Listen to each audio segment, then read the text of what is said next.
Welcome, dear listener, to another Mupp Short. I hope everyone's doing really well tonight. And tonight I have with me the wonderful General Gaddafi. How's it going, Gad? Hey guys, hey Mark, and hi Max. It's going great. There you go. You mentioned Max, Gad. So who's our special guest tonight? So, hey everybody.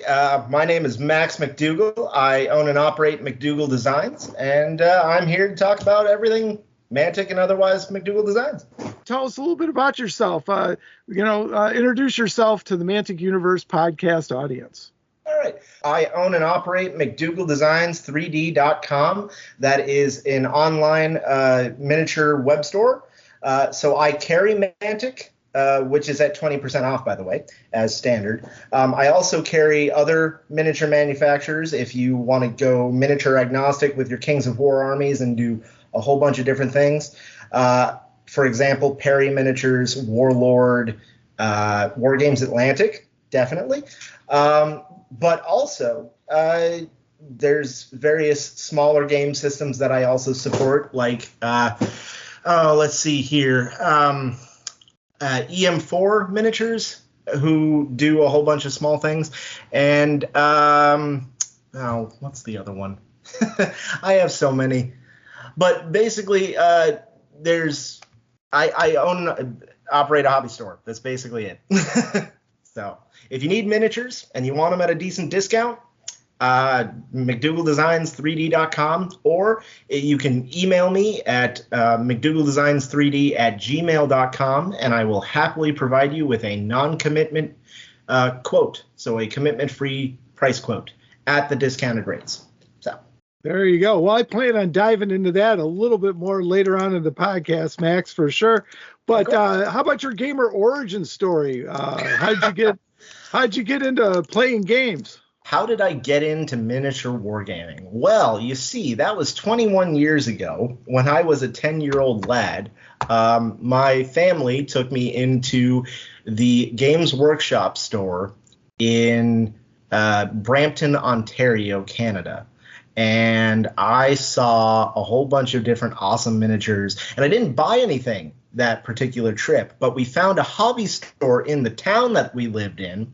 And I went in there and I looked at things and I thought, this is cool. I want to get into this. And I picked up the old metal blister pack of Eldar Rangers, where it was the Eldar Ranger with the sniper rifle and the Eldar Ranger with, which I guess was a sergeant type model with a sword and a pistol. And those were my first models. And it's just basically rolled downhill since then. Well, very cool. Well, we're glad you got into the miniature hobby. So very, very good. All right. Well, one of the reasons we have you here today, Max, is I saw that you wrote this article about digital kit bashing. Yeah. Now, I am a super newbie to STLs and resin printing and all that. And actually, I've got a resin printer in the other room I got for Father's Day last year that I haven't cracked open yet. So I'm still gathering some information. So we thought we'd get together, and Gad was really excited about this as well. So, why don't we just get going with that? And Gad, I'm going to let you lead the discussion. So why don't we get into this? Yeah, Max, I think this is something quite interesting. I mean, all of us love converting. I think converting and creating your own different models, I think it's one of the fun things about the hobby. Just using your creativity, kit bashing, converting. So I think, but this is something quite new to me as well. Digital kit bashing. Maybe you could share a bit more about how it started and why you should do it. How easy it is to do it for a beginner.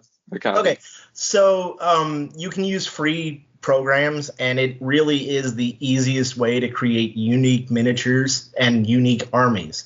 So again, free programs. That's the biggest thing. You can literally take files that you get from a Patreon, like or a subscription service like War Games Atlantic Digital, and take them, throw them into a 3D program like 3D Builder, which is free from Microsoft, and it's actually installed on most computers as a base file. Throw them into that, and within say 30 minutes to an hour, depending on if you're playing around with it, you'll have completely unique models made from however many kits you want and at a design that you choose. And it really is simple. It's like converting, except you're doing it all digital before you print them so that you don't have to glue the parts together. It's all one miniature, or maybe one or two, depending on the parts. So, yeah.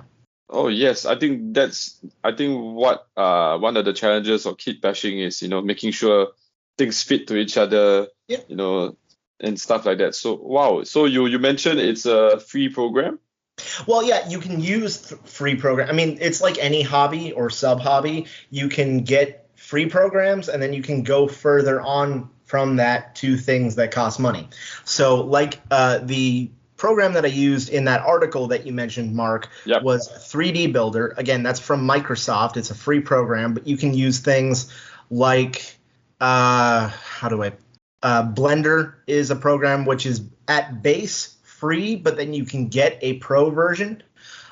You can do some minimal conversions and things like that in a program like Lychee, which is a slicer program for 3D printing. That's a whole nother component of 3D printing that I don't think we're going to have time to get into, but I can certainly talk more about it. But yeah, basically what you're doing is you're just taking miscellaneous or parts that you choose and merging them together into one complete whole with 3D kitbashing. And again, the reason why I like this is because with resin models, especially 3D print resin, you sometimes have issues where you have to worry about what type of super glue you use, because super glue in general, cyanoacrylate, will work, but it depends. Sometimes certain resins don't react exactly the way you would think to specific brands of resin, glue to resin. And so having something where you can put the model together before you print it so that you don't have to do a lot of that gluing and that trial and error with gluing makes it really easy to make your own models. So just another question, follow-up. Yeah. So you mentioned about the software. What about the STLs? Do the STLs have to come in a different format, or like can I use a Mantic Vault STL together with a War Games Atlantic STL and merge them? I'm certain you could. I mean, you'd have to take it. It's like any conversion. You'd have to take it. You'd have to look at the different parts and make sure they marry up. You could, if they don't marry up, I would certainly look at potentially meshing them together so that, like, for example, the head join on a model fills the cavity of whatever the head join is on that body. A good example of this would be Riftforge Orcs. I have converted Riftforge Orcs with Wargames Atlantic with Wargames Atlantic STLs. The alien heads from the Wargames Atlantic digital side of things, you can put those, and they're generally scaled well with the Riftforge Orcs, and merge them. And I know that for Mantic Vault, they have the Riftforge guys on Manticores. And I'm certain you could do head swaps that way and merge the head into the body. If you do not fill that gap, though, that potentially is left between the head and the body, you will have trapped resin in that gap. So what you want to do to fill that is put in a primitive, which is a sphere or a cylinder or something like that, and expand it and extrapolate it with the tools in the program, for example, 3D Builder, to fill that gap, and so that you have a solid join. And then once you've merged all the parts together, you should have one complete whole without any gaps, without any cavities per se, which will make printing a hell of a lot easier, and it will mean that your prints won't explode. Okay. That sounds kind of important. It is, because what most people don't understand is that if you leave a cavity in a model for 3D printing, especially with resin printing. This is not necessarily a big thing for FDM printing, which is filament deposition modeling printing. But for resin printing, if you leave a cavity, you will have liquid resin that, if you don't have an exit hole for that cavity, that liquid resin will be stuck in there. And while it won't necessarily cause an issue at the beginning, if that resin is not fully cured, it will seek to exit the cavity. And I don't know the particular chemical compound or chemical reaction that causes it, but you'll see on Reddit actually a lot people posting models that have cracked and things like that, and that's what that is. It's liquid resin that was trying to escape, and it caused the model to crack, which is also why, unless you're dealing with something huge like a tank or something, I would never want to hollow a model. I know a lot of people like to hollow models right now because it's a thing that will keep you from using so much resin. But honestly, the amount of resin that you use in a particular, like for example, an ogre-sized model, you're not going to save that much by hollowing it, and it really is going to save you time and frustration later on down the road by making sure you don't have any cavities. So yeah, that's basically what I'm talking about as far as the you don't want to leave cavities in a model, which is why we put primitives when we're kit bashing. Again, digital kit bashing to tie it back in together. That's why we put primitives and things before we merge the parts. Now, you can get a flat join to a flat join like an arm set to work without a cavity, but you have to be careful about it because sometimes people will just place them together and they won't go and look at the layers and see what's going on with the actual model itself, and then they'll have a random small tiny cavity which can cause problems. So okay. So I mean, looking at the article, it seems that you mentioned primitives are like green stuff that you use to. It's almost like you're adding green stuff to fill a gap. It's just that your green stuff comes prefabricated in, for example, a sphere. I use spheres a lot because they're just so easy to manipulate. Because what you can do with 3D Builder is you can put that sphere into the model, size it to, like, say, the neck join, and then you can pull on it in different directions to make it not a sphere anymore, but it will cover that gap however you need it to. So that's why I like using spheres as a particular primitive, but you can use cylinders, you can use pyramidions, you can use all these different types of primitives that are available in that program or in any other program you use to make that gap filling. It's basically like creating green stuff.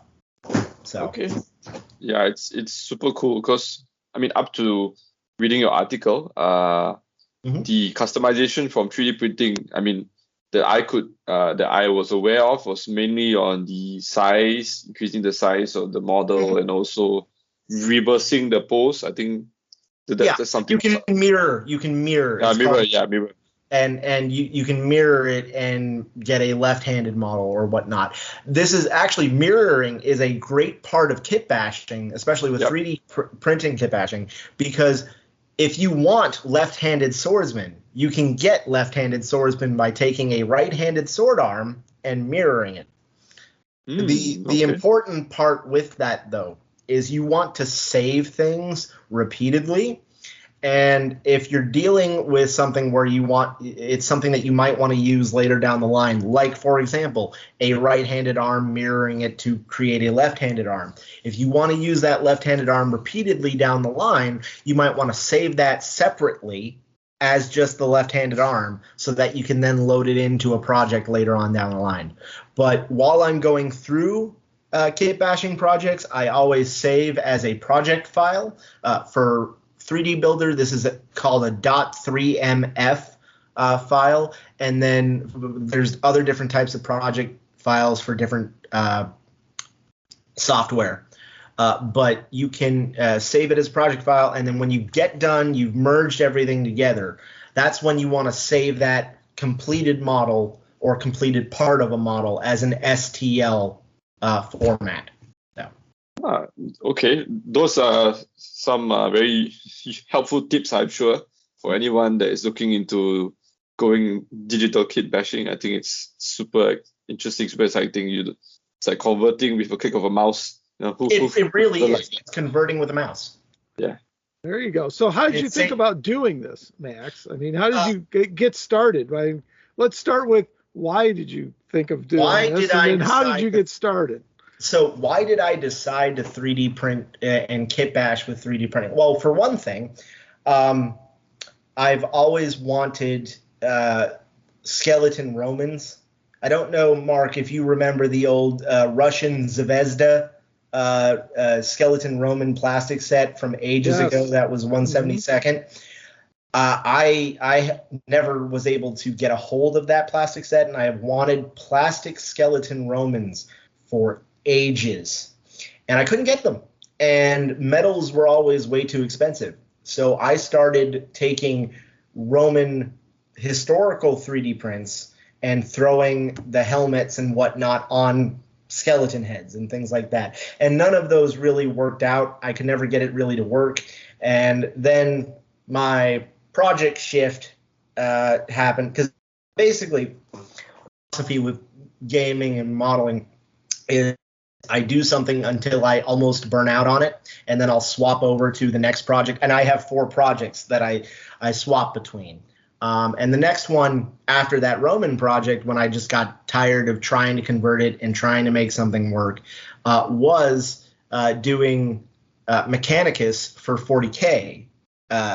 But I didn't want to run a standard Adeptus Mechanicus army, and I didn't want to run a Space Marine army as Adeptus Mechanicus. So what I did was I created models that could be used as Sisters of Battle as far as the profile goes, but they looked like Mechanicus monks with bolters. And I did that. And I converted those out of Maker's Cult models, which is another 3D print STL sculpt manufacturer. They do a lot of really awesome sculpts. And again, I looked at it one day and I'm like, I could make monks out of this. Let's do that. And I sat there and did that for a day and a half, 2 days. I still have an army of them in a box over to my right. I may actually dig that out while we're still on call. That's why we say so much universe, so little time, Max. So it really is. You get so many different ideas for projects, and you can never get them all done. Write them all down. Even if you don't spend time on them, write them all down, because you may at some point have an extra afternoon or something and decide to go, okay, I'm going to make this. So now, how did you get into the 3D 3D builder? So are you self-taught? Did you take a class at Adepticon? No, get into it and get started? No, I got into 3D printing. I was selling 3D prints with a buddy of mine. He actually had the printers at that time. And I was doing all of the sales aspect of it. I don't know if you remember this, Mark, but Two Idiots Printing Service, that ended due to personal differences. But the stuff that I learned while doing the sales post for that, I basically got into, I'm just going to try and make things that people would want. What would people want for their projects? So I decided to do conversions just to test things. And I found 3D Builder as a program, because when you're doing 3D printing in general, it is completely another hobby to wargaming. It is its own thing. You should treat it as its own thing. And that's what I did. I did all my research. I found a whole bunch, I have a whole list of different programs that you can use for different parts of 3D printing. And 3D Builder was one of those, and it was recommended because A, it was free, and B, it's relatively powerful for how small of a file size the actual program is. It's very, very useful, and free is always good. So it was just experimenting with that and going from there.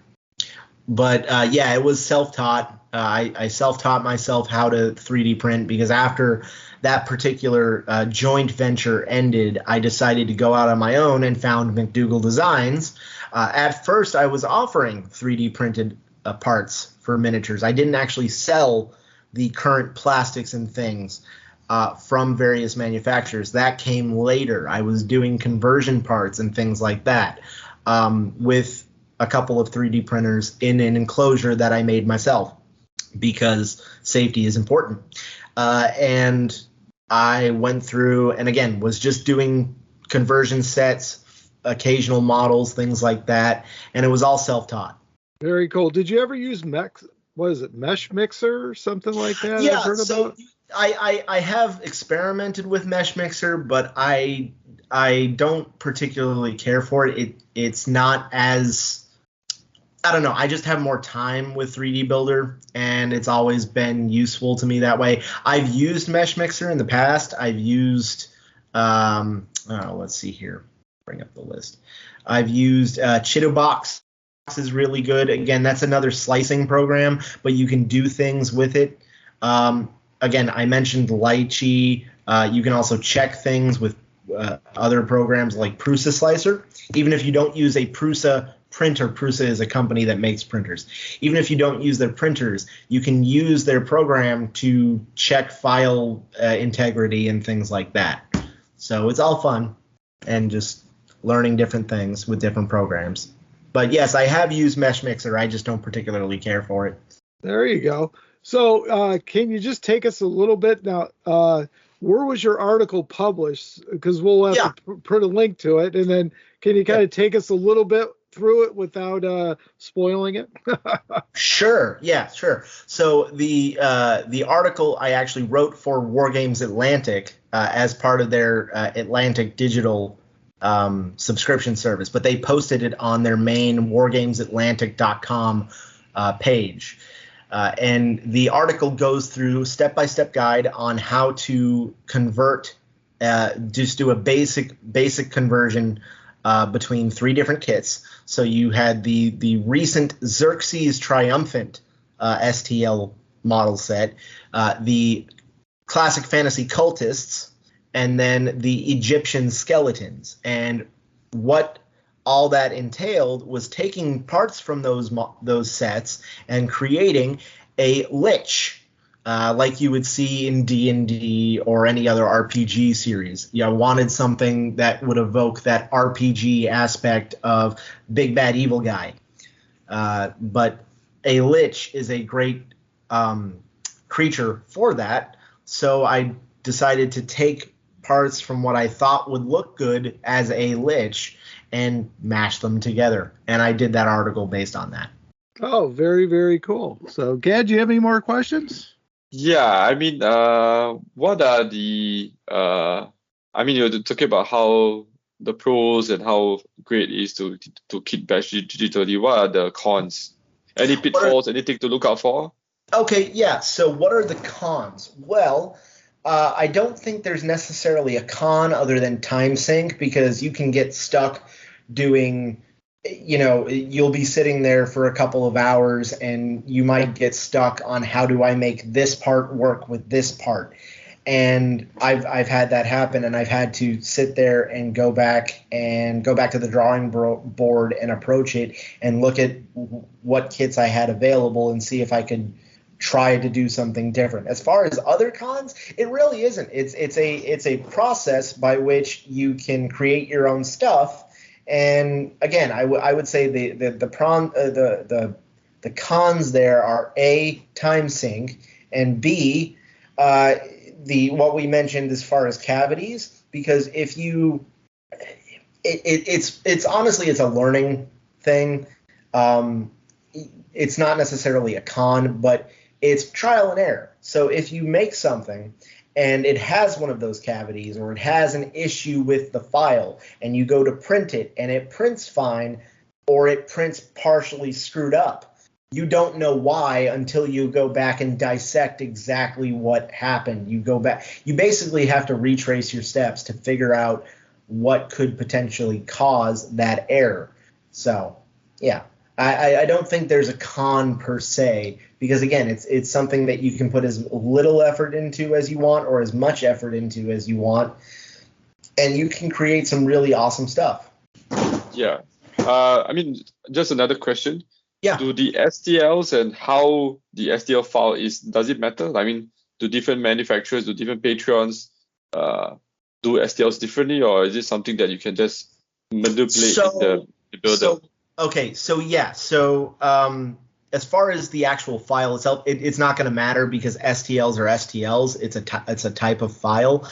The thing you may run into is certain manufacturers may only provide pre-supported models, which is rare, but it does occasionally happen. Now, pre-supports are fine, but if you're trying to convert something, it's not good because you've got all of the support structure there for it to print before you actually have the part.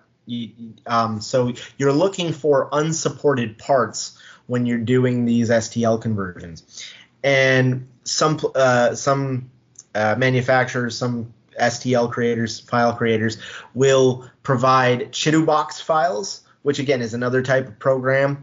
You can do the same type of thing in Chitubox. You just may need to do it a little bit differently. And again, it's like I said, it's trial and error. So it's not necessarily something you have to look out for, but I would definitely look for unsupported versions of whatever file you're looking to use, because that will give you the most flexibility when it comes to putting it into a project and trying to convert with it. Hi, this is Alessio Cavatore, and you're listening to the Mantic Universe podcast. So many universes, so little time. So, do either of you have any other questions as far as 3D kit bashing, things like that? Well, I was going to ask, so you go into 3D Builder, you drop in a few STLs, and you just start. How do you cut like the arm off and like the head off, and then move them around? So right, okay. So what you'll do, so I realize we're on a podcast, but I am going to share my screen here because what the listeners at home may not know is that we're actually on a Skype call and we're recording that. But if I go into 3D Builder here, and then let's see. All right. See, Gad, this is why we got to go YouTube, right? So we'll have to catch Chris in a dark corner. Yeah, we need to. I mean, I'm not sure about the dark corner, but yeah. There you go. So, all right. Can you guys see that screen? Okay. Yeah, absolutely. Okay, so I'm just going to go in here. We're going to go insert, add. I should have had things prepped and I didn't, so that's my fault. But oh wow. Yeah. So those are all individual parts that I played around with. But for example, let's pull Xerxes 1 and just show you here. So this is the throne for Xerxes, right? And for those listeners at home, just to describe it, it is literally a throne. It's a chair. But to give you an idea, Mark, of course it's going to give me an error message.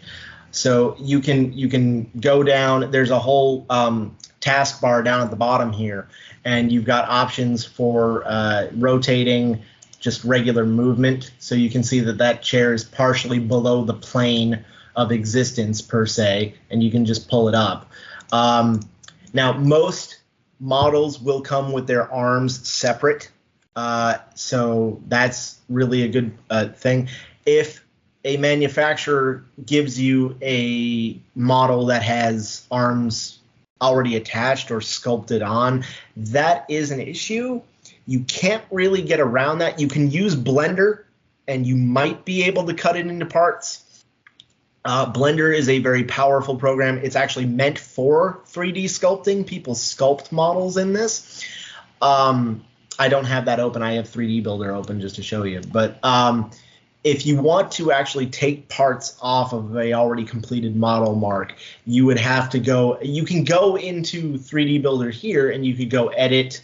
You'd have to click this. You could split it, right? And you'll see how that brings up a sectional of the model itself. And let's just cut this chair in half, shall we? and then it becomes 2 parts, which you can see over on the right-hand side here. And I know that doesn't show much for our friends at home who are listening, but I'm trying to give you as much detail as I can here. But Mark, you see how you can cut off, like, for example, that top part of the chair? You can do that with an arm too. You could do that with a head. You'd have to be a little bit precise. You'd have to get in close and kind of manipulate that split plane, but you can do it. It's just a little bit harder, and you may have a little bit more of a rough edge. Like, this is a very easy flat slice, but sometimes when you are cutting a model that's already built, you're going to have artifacts and things that show up as a separate part, for example, and it's literally just a speck of sculpted material that you are going to have to individually delete. But that's not hard. It's just clicking on it and going delete and things like that. So it's all manageable, but again, it is a lot of trial and error to kind of play around with it and make things happen. Looks like an Adepticon class in the making here. It's one of those things where I'm happy to talk about it no matter what. The article that we mentioned on, let's see if I can stop sharing here. Okay. The article that we mentioned is on wargamesatlantic.com. You can go into their articles and news section and scroll down a little bit because they've had some updates since with some new releases and things that are coming out.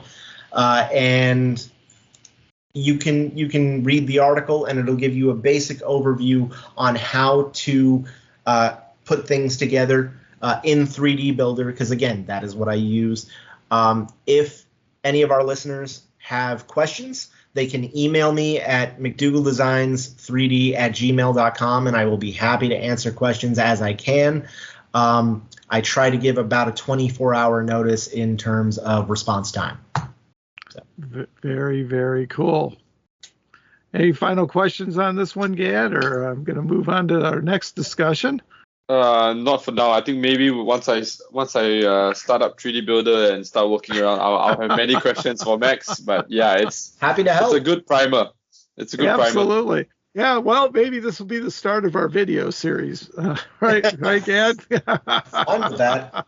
I'm actually perfectly fine with that. All right. Well, hey, and then I wanted to segue. So this was digital design and kitbashing. So now you have McDougall Designs, which you've discussed a couple of times here so far. So let's drift back into that. So if you want to do more traditional kitbashing, in addition to selling the kits and things like that, you also sell individual sprues and things like that to help facilitate kitbashing show, right? Yeah. And that's honestly what it's designed for, is for kit bashers. So what Mark is mentioning is on McDougallDesigns3D.com, I have an a la carte sprue option where I list various sprues that I have available. At the moment, it's a lot of Wargames Atlantic, and I believe I have some Warlord up there. I know I have Frostgrave and Oathmark because a lot of those are special order at the moment. But I can get pretty much any sprue that you can think of. There are a few companies that, for some odd reason, will not work with me. We can go into that discussion at another time. But generally speaking, if you cannot find a sprue that you want on the a la carte section, send me an email and I can get it for you. I'll get you a price quote on it and we'll get it to you. But yeah, the a la carte sprue section is honestly perfect for someone who just wants to test out a conversion or test out a paint scheme before they commit to buying multiple boxes for a full army. Because there's plenty of times where I've been like, oh, that kit looks cool, but I don't know if I want to paint 50 of the model, So I will take a sprue, put it down on my desk, and say, I have 6 bodies. I'll do one as the standard kit, and then how do I convert all the rest of these? And just go with it. But it's perfect for that if you want to build out conversions or test things. And a lot of people have been taking up have the chariot sprues from the recently released Skeleton Chariots and Cavalry kit from War Games Atlantic. The chariot sprue itself is a separate sprue. It doesn't come with the horses. Obviously, the skeleton horses are on the cavalry frame, but the chariot sprue itself is its own thing. So you could get the chariots, add living horses from, or living, but like regular horses from either the War Games Atlantic horse set or another manufacturer of your choice, and have a perfectly viable ancient chariot for Bronze Age gaming. So plenty of different options. There you go. Awesome. So now, are you 3D printing anymore, or is that off to the side? Because you were like booked up for a long time. Well, I was booked up for a long time, and I got that backlog per se cleared up, and then life happened, and I had to do a move back to a family home.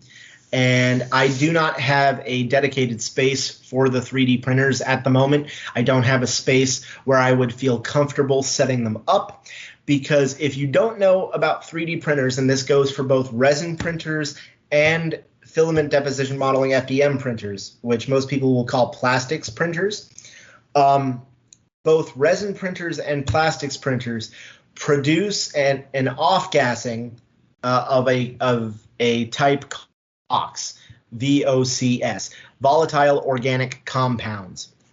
And volatile organic compounds can be carcinogenic. And I have family that I would not want carcinogens around, including myself. So the fact that I don't have a space to set them up safely with an enclosure and all safety measures taken into account means that I don't want to set up those printers at the moment. I'm working on that. I'm actually trying to get a space set up for it, but it's going to take me some time. So right now, I do still have colleagues that are 3D printing. So if you have 3D printing requests, I can get you over to one of my colleagues. If you want to get models printed and you feel like you want to convert them, but you don't want to do the converting yourself, I will do that on commission. I will do converting. I will do model testing. I will run them through all the programs to make sure everything's good to go. And the only thing you would have to do at that point is send it off to a printing service like one of my colleagues. Again, I really would like to get back to 3D printing, but because of the safety concerns, I've kind of put that to the side, if that makes sense. Makes perfect sense. That's why mine's still in the box. So yep. I'm working on getting a safe space for myself to get that done. So if you want some suggestions, but I apologize for breaking in, but if you want some suggestions for that, Mark, hit me up after this. Absolutely. I appreciate that. So all right, so McDougall Designs, you've kind of mentioned a little bit about the lines that you carry. So, I mean, could you give us another list of them? What are your primaries? And save King's Award, save Mantic for last. I have a question for you. Okay, I'll save Mantic for last. But War Games Atlantic, Perry Miniatures, Frostgrave, Oathmark, Stargrave, if you like the sci-fi stuff from them. I do have access to Gripping Beast. That is a special order line. I don't have them on the website yet. So one of the things, and I'll go into the reasons why later, but basically there's that. Conquest I can get in small amounts. Fireforge is kind of dicey right now. I'm talking to them about it to try and get a better stable connection with Fireforge. But Firelock Games I have access to. Again, Warlord Games and all of the various smaller sections of Warlord Games, so like Black Powder, Bolt Action, Hail Caesar, all of that kind of stuff. But yeah, all of the general manufacturers of fantasy and historical plastics I can get in for you. I offer discounts for pretty much everybody. So most range anywhere from 10 to 15%. It depends because different manufacturers have different agreements that we have to sign as retailers. Some of those are called MAP agreements, which is minimum advertised price, I believe. I could be wrong on the actual acronym there, but basically it boils down to there's a maximum amount of discount that I as a retailer can offer. Mantic, however, does not have a MAP policy. They are really good about that, and I offer them at 20% off as standard for anything in the main catalog. Mantic direct items are generally 10 to 15% off. It depends on what it is. But if you go and get anything on the Mantic catalog, that's just the main catalog of items, which if you have questions about that, always ask, it's 20% off. And right now, I actually have a special going because Mantic has a special going and has allowed me to segue on it. For every 2-player starter set that you order, you will get a copy of the Clash of Kings 2024 supplement book for free. That's a $35 value on top of the 2-player army set. And Mantic is, again, I have all of their lines. I'm in the process of re-uploading photographs because I had a database issue in December. But everything's there, and if you don't see it, again, I can get it. Ask me. There you go. And for people who don't know, Max is my plastic crack dealer. So absolutely. So I love working with Max. So now you it's like a special order system though. We got to get our orders in by a certain time in the month and all that. Right. So what I do is it's kind of like a mail order system. I set up a day, usually about mid-month. I'll set up the next month's special order date. For this month, February, it is February 5th, so 3 days from now. If you get your orders in before February 5th at noon, it guarantees the fact that I will get it on my order list for, say, Mantic Games, and I will fight to make sure that that particular item gets sent to me with my stock order when I place that stock order that same day. And what that happens, the reason I do this is because I don't have the space to have all 1,000 Mantic products on my shelf. I don't have the space to have all 1,000 plus Warlord products on my shelf.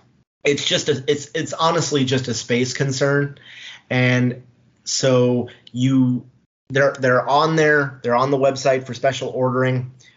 You get them at the discount because, again, it's a special order discount. And if you get them in by that time, you will get them. It may take an extra day or two because, you're waiting for my stock order to ship to me and then for me to ship out to you. A lot of people will call this drop shipping.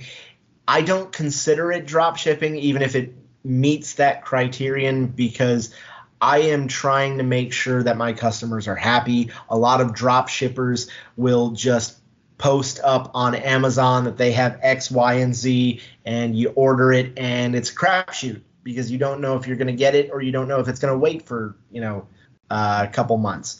I, on a month-to-month basis, try to make sure that my customers get their orders, and I try to put in as much effort as I can to make sure everything's good to go, and I can offer as many discounts and as many sales and specials as I can. And so that's why I do the special order thing. It's mainly a space concern. Right. Well, I don't have a warehouse. Yeah. Well, I mean, you're touching some old stuff. Actually, some people know, but I mean, I started before I had my friendly local game store. I was a mail order dealer, similar to yourself. So that's exactly what I did. So that was back in the day. I was selling model, G-dubs and trading cards and stuff like that. And then that's what dovetailed into my brick and mortar location. So yep. I'm with you, Max. So that's. Yeah, I'd love to open a brick and mortar location, but that is also just a money issue right now. And I think we all know how much it costs to get a brick and mortar location set up. Or if we don't know, we've thought about it because everybody wants their own game store. Come on. But I have plans and grand ambitions per se for if McDougall Designs continues to be profitable and continues to get more profit, is I'm just going to roll it back in, and I'm hoping that at some point I will be able to open a gaming lounge. I want to have a couch. I want to make sure everybody can be comfortable but also get their games in. And I honestly, the whole philosophy behind McDougall Designs is helping people make their hobby dreams come true. You know, you want to do projects, you want to get models off the ground, but you also don't have enough money in your pocket to buy a kit at standard retail price. That's where discounters come in, and a lot of people will go to the big box discounters because they can get everything at once. You can get everything at once from me. It just may take an extra couple days. Yeah, absolutely. Cool. Well, that's where that little extra discount comes in, because you got to wait. And You're right, exactly, and that's why I do that. Yeah. Absolutely. So never change, Max. I'm so glad that you're around. Not. So there you go. So Gad, did you have something for us? Yeah, I mean, I was just wondering about what's next for you. But I think you shared that you have grand ambitions, and I think another question I wanted to ask is there a possibility of you being a approved merchant for the 3D printing on demand for the Mantic Vault? Because as I can see, there's no one in the US at the moment. So if you So again, that comes down to the fact that I don't have my printer set up. If I had my printer set up, I would be a subscriber to the Mantic Vault for the merchant tier, and I'd be doing that. At this point, that comes down to how do I get those items produced so that I can then sell them. Like I had somebody ask me today if I could do the Halfling Aeronauts set that's on the Mantic Vault for cheaper than the resin set, and unfortunately I had to respond to them that no, I can't do the set off the vault, but I can get you 20% off the resin set.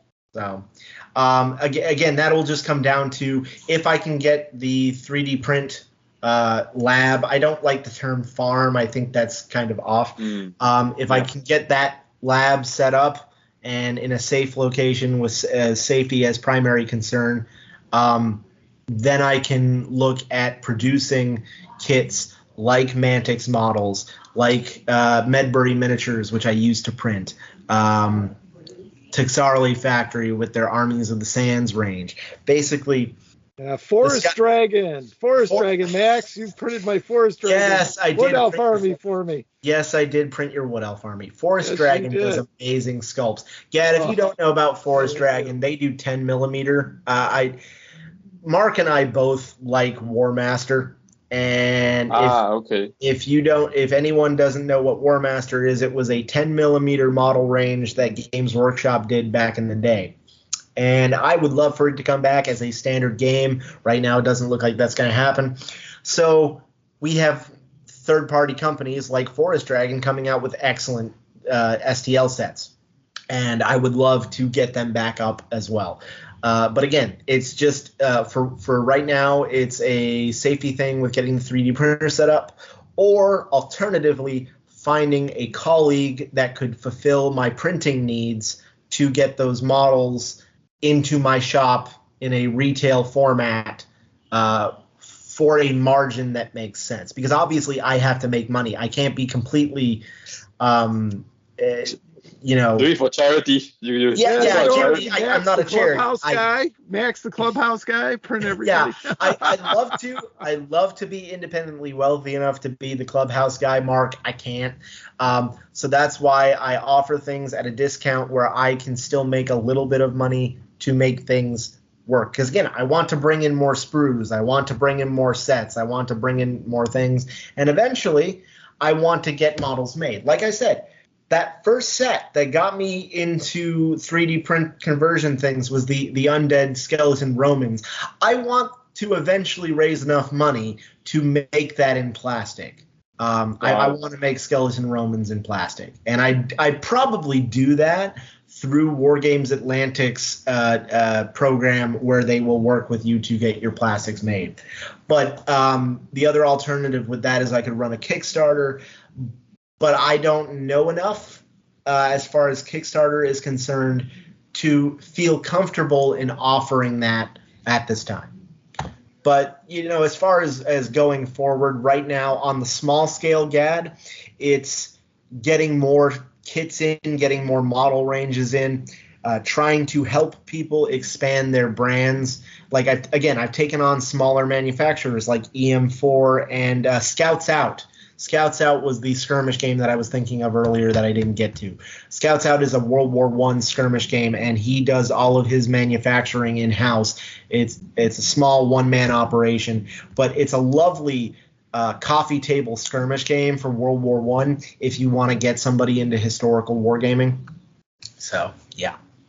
But again, it's just trying to bring more models in at this point and making it so that people can get what they need. There you go. So the Kings of War audience and other Mantic games. So Yes. I think you mentioned you can ship everywhere except for the EU right now. So Yes. So again, Mantic, just to reiterate, Mantic is 20% off. Yes, I can ship everywhere but the EU. Discounts as far as shipping is shipping. I can't make shipping cheaper than it is at this point.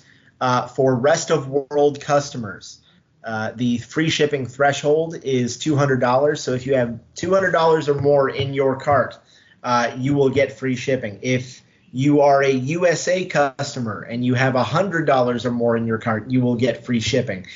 With the rest of world free shipping threshold that I just mentioned, the $200, that is dependent upon certain things, and there is an asterisk behind that because if you order $300 worth of Kings of War stuff and it comes out to 20 pounds of models, and I go to ship 20 pounds of models and it's above what I can comfortably work with as far as the shipping price, I will message you and see if we can potentially come to a workaround about shipping. I'm trying to be frankly honest with people about shipping. Because shipping has gone up, and frankly, I thought about putting costs up on that. But the point is that I want to get these models to people for as little cost as possible to them. I want to make sure that they can get their army set up. So, like you said, Mantic, 20% off, free U.S. shipping over $100, free rest of world shipping, except for the European Union, based on what we talked about earlier, at $200 and above. And that includes every other Mantic game as well. Armada, Vanguard, things like that. Very, very cool. So again, Max, you're the one that keeps me in the hobby. So I really appreciate it. So I'm glad I can help fill up your work area. Absolutely. My basement is max. So.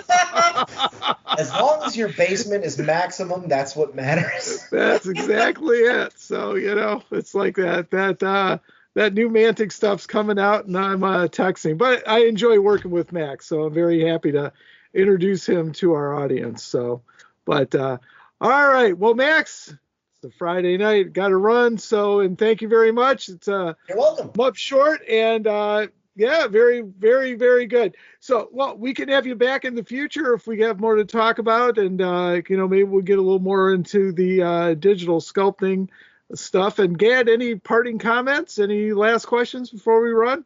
No, I'm good. Just want to thank Max for his time. It's been quite a interesting episode, quite enlightening. Yeah, it's like a big behind the curtain of running a game store, online game store as well.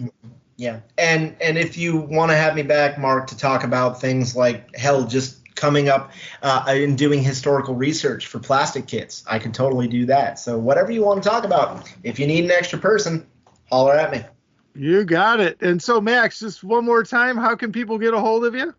You can email me at McDougallDesigns3D@gmail.com, or you can go to McDougallDesigns3D.com. Again, that's McDougallDesigns3D.com. I also have a Facebook presence, which is just under McDougall Designs. And then if you want to watch historical content and gaming content on TikTok, you can find me at Rakathulu. That's at RAKATHULU, Rakathulu. Fantastic. We'll try to get Chris to put that stuff in the show notes, so hopefully you'll listen. If he needs links, just message me. I'll get it to you. Hey, you know what? Just put them in the episode thread that we've been working on, and that'll work out great, Max. Sure. I'll forward them off. All right, sounds good. Well, Max, do you want to try to take us out? Well, everybody, this has been the Mantic Universe podcast. My name is Max McDougall from McDougall Designs. That's Gad. That's Mark. That's a wrap.